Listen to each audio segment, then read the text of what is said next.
The number one thing to build your personal credit is the number one thing and the only thing is to pay your bills.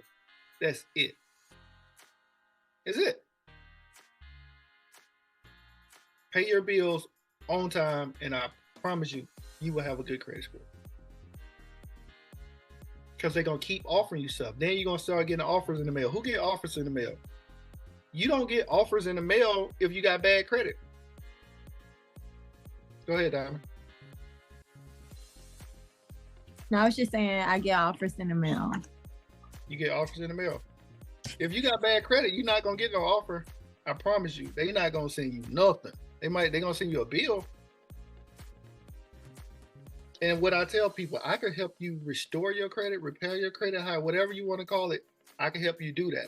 But ultimately, building your credit is on you. Right? It's on you because you got to be the one to pay those bills, not me.